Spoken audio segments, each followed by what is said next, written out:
17 அப்படிங்கிற இந்த கேபாப் பத்தின கண்டென்ட்ல நிறைய பேர் என்ன கமெண்ட் பண்ணியிருந்தீங்கன்னா, ஸ்ட்ரே கிட்ஸ் பத்தி சொல்லுங்க, அவங்க யாரு, அவங்க எப்படி வளர்ந்து வந்தாங்க, அவங்கள பத்தின டீட்டெயில்ஸ் சொன்னீங்கன்னா எங்களுக்கு கொஞ்சம் ஜாலியா இருக்கலாம் அப்படின்னு நீங்க கேட்டது நான் பார்த்தேன். ஸ்ட்ரே கிட்ஸ் யாரு, அவங்க எப்படி வந்தாங்க, எப்படி வளர்ந்தாங்க அப்படிங்கிற எல்லாத்தையுமே இந்த ஒரு வீடியோல பார்த்துலாம். ஸோ வாங்க வீடியோக்குள்ள போகலாம். நான் உங்கள் சிவரஞ்சனி வெட்டே தமிழ்ல இருந்து. ஸ்ட்ரே கிட்ஸ் அப்படின்னு சொல்லும் போதே பாத்தீங்கன்னா பயங்கரமான காம்படிஷன். இன்னைக்கு கேபாப் உலகத்துல எல்லாருமே பேண்ட் ஸ்டார்ட் பண்றாங்க. ஈவன் நம்ம இந்தியன்ஸே தனியா ஒரு பேண்ட் ஸ்டார்ட் பண்ணி அதை வந்து கம்பீட் பண்ணணும், போட்டிடணும் அப்படின்னு தான் நினைக்கிறாங்க. ஏன்னா கேபாப் அப்படின்னு டக்குன்னு மைண்டுக்கு வந்தாவே ஒன்று பிடிஎஸ், இன்னொன்று பிளாக் பிங்க். அவங்களுக்கு அடுத்து வேற யாரும் கிடையாது அப்படிங்கிற ஒரு காலகட்டத்தில் தான் ஸ்ட்ரே கிட்ஸ் அப்படிங்கிற இந்த பேண்ட் உள்ள வராங்க. அதாவது இவங்க எப்போவோ உலகத்துக்கு அறிமுகமாக வேண்டியவங்க, ஆனா 2018 தான் அறிமுகமாகறாங்க. இப்போ வந்து உங்க ஸ்டார்டிங் ஸ்டேஜ்ல பாத்தீங்கன்னா 2017 வந்து அந்த மிடிலே வந்து இவங்க ரிலீஸ் ஆகிருக்கணும் உங்களோட பாடல்கள். ஆனா ப்ரொடியூசரோட பல பிரச்சனையால, இவங்களுக்கு இருந்த ஏழ்மையினால இவங்களால மக்கள் கிட்ட சேர்க்க முடியல.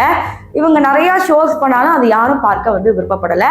2018 இவங்களுடைய ஒரு சில பாடல்கள் வந்து மக்கள் கிட்ட போகும்போது தான் கொஞ்சம் வித்தியாசமா இருக்கு இந்த பிடிஎஸ் பாடல்கள் விட அப்படின்பாங்க. பொதுவாகவே பிடிஎஸோட பாடல்கள் வந்து எந்த மாதிரி இருக்கும்னா ரொம்ப மோட்டிவேஷனா இருக்கும், ரொம்ப ஜாலியா இருக்கும், இந்த மாதிரி இருக்கும். ஆனா ஸ்ட்ரே கிட்ஸோட பாடல்கள் வந்து மோட்டிவேஷனா இருக்கிறத தாண்டி நம்ம லைஃபுக்கு என்னென்ன ஆம்பிஷன்லாம் வேணும், ட்ரீம்ஸை வந்து எப்படிலாம் நம்ம சாதிக்க முடியும் அப்படிங்கிறது அவங்களுடைய வரிகளில் ரொம்ப ஆழமாக சொல்லியிருப்பாங்க. இதையும் தாண்டி அவங்க என்னென்ன கஷ்டப்பட்டுட்டு வந்தாங்க, அவங்க ஹார்ட் ஒர்க் என்னென்ன பண்ணாங்க அப்படிங்கிறதும் அங்கங்கே வரிகளை எழுதியிருப்பாங்க. அப்ப இவங்களாதான் எல்லாமே செல்ஃபா பண்றாங்களான்னு கேட்டீங்கன்னா கரெக்ட். எப்படி 17 வந்து கொரியோகிராஃப் பண்ணி அவங்களே பண்ணி அந்த மாதிரி கிடையாது. பட் இவங்க பாடல்கள் எழுதுறது, அந்த பாடலுக்கு டியூன் அமைக்கிறது எல்லாமே இவங்க மட்டும்தான். இந்த ஸ்ட்ரே கிட்ஸ் அப்படின்னு சொல்றவங்க கிட்டத்தட்ட 8 பேர் இருக்காங்க. ஆக்சுவலி இதுக்கு முன்னாடி 9 பேரா இருந்தாங்க. அதுல வூஹின் அப்படிங்கிற இவர் இருந்தாரு. அதன் பிறகு இவர் வெளியே போயிட்டாரு. ஏதோ பர்சனல் ரீசன்ஸ், ஏதோ செட் ஆகல அப்படின்னு சொன்னாங்க. ஆனா உண்மை என்ன தெரியுமா, கொஞ்சம் லூஸ் மாதிரி பேசுறேன் அப்படின்னு நினைக்காதீங்க.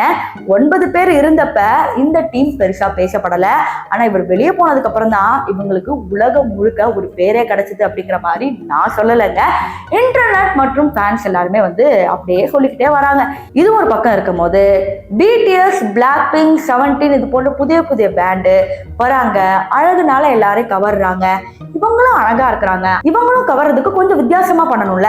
அப்பதான் JYP சர்வைவல் ஷோ, அதாவது மக்களை வந்து அப்படியே என்கேஜிங்கா வச்சுக்கிறது. ஐயோ என்ன நடக்க போகுது, அடுத்து என்ன நடக்க போகுது அப்படிங்கிற மாதிரி ஒரு ஷோல இவங்க எல்லாரும் கலந்துக்கிறாங்க. அதுல இவங்களோட கியூட்னஸ் எல்லாம் காமிக்கும் போது நம்மளோட பொண்ணுங்க லைட்டா விழுந்துட்டாங்க.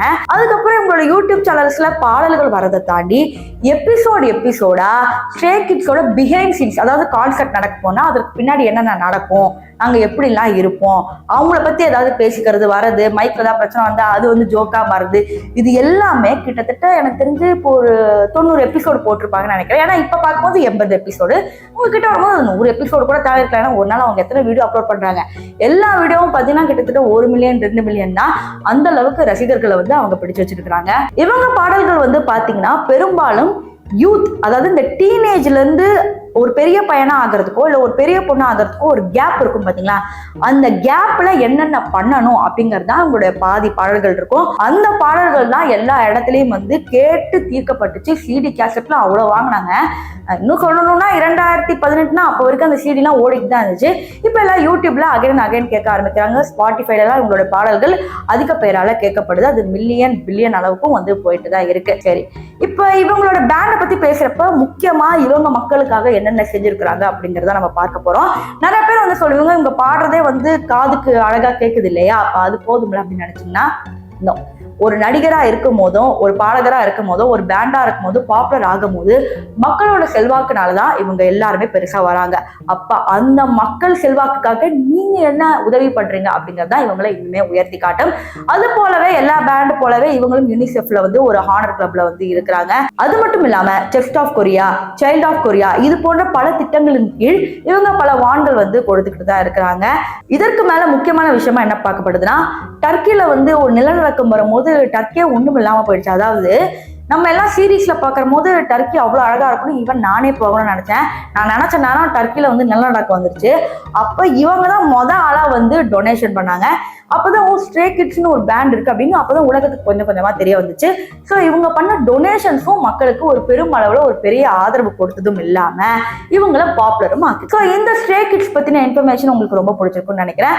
இதற்கு முன்னாடி 17 பத்தி, BTS பத்தி, பிளாக் பிங்க் பத்தி எல்லாமே நான் அடிக்கடி சொல்லியிருப்பேன். அந்த வீடியோவோட லிங்க் எல்லாமே டிஸ்கிரிப்ஷன்ல கொடுக்குறேன். அது மட்டும் இல்லாம கொரியனோட பிளேலிஸ்ட் அப்படி போனீங்கன்னாவே கொரியன் கேபாப் பேண்டோட நிறைய விஷயங்கள் இருக்கும். ஸோ இந்த வீடியோ உங்களுக்கு பிடிச்சிருக்கும்னு நினைக்கிறேன். இது போன்ற வேற எந்த பேண்டை பத்தி நான் சொல்லணும் அப்படிங்கறத மறக்காம கமெண்ட் பண்ணுங்க.